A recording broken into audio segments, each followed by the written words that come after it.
उद्धव ठाकरे हा सूर्याजी पिसाळाची औलाद आहे। 2019ला या महाराष्ट्रातल्या जनतेने देवाभावना मुख्यमंत्री होण्याचं बहुमत दिलं होतं आणि तुम्ही अनैसर्गिक अलायन्स केली।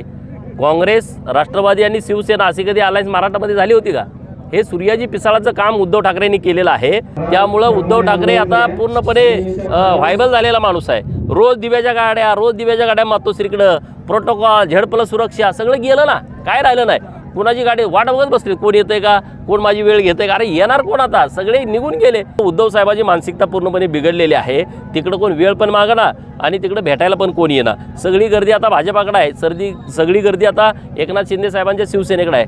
त्यामुळे आता त्यांचं वैफल्यग्रस्तपणातून केलेलं त्यांनी ते स्टेटमेंट आहे। आगे आगे देखो होता है क्या? अजून राजकारणात निवडणुका खूप पुढं आहेत। उद्धव ठाकरे यांच्या सांगितलं आता सदाभाऊनी सांगितलं। हे बघा, हा उद्धव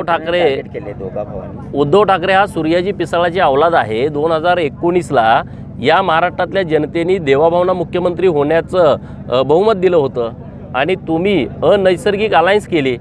काँग्रेस, राष्ट्रवादी आणि शिवसेना अशी कधी अलायन्स महाराष्ट्रामध्ये झाली होती का? हे सूर्याजी पिसाळाचं काम उद्धव ठाकरेंनी केलेलं आहे। देवाभाव या महाराष्ट्रातल्या गोरगरीब लोकांच्या गळ्यातील ताईत आहेत। या महाराष्ट्रातील उपेक्षित, वंचित, पीडित, प्रतारित, अपमानित लोक, 18 पगड जातीची लोक, 12 बलुतेदार, भटके विमुक्त, ओबीसी, मायनर ओबीसी, शेतकरी, कष्टकरी, आदिवासी आणि मागासवर्गीय यांचे हृदय सम्राट आहेत देवाभाऊ। आणि त्यामुळे उद्धव ठाकरे काय बोलला आणि कुठलं स्टेटमेंट केलं याला काडीचं महत्त्व नाही।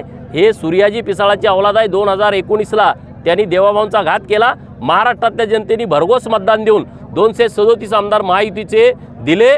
पुन्हा देवाभाऊ महाराष्ट्राच्या सत्तेमध्ये आले आणि पुन्हा काल आषाढी एकादशीची म्हणजे आजच पाटे आज पुन्हा एकदा देवाभाऊंच्या उपस्थितीमध्ये पांडुरंगानंच तो दिलेला आशीर्वाद आहे आणि पांडुरंगाची पूजा परत देवाभाऊंच्या उपस्थितीमध्ये आज त्यांच्या हातानं आज झालेली आहे।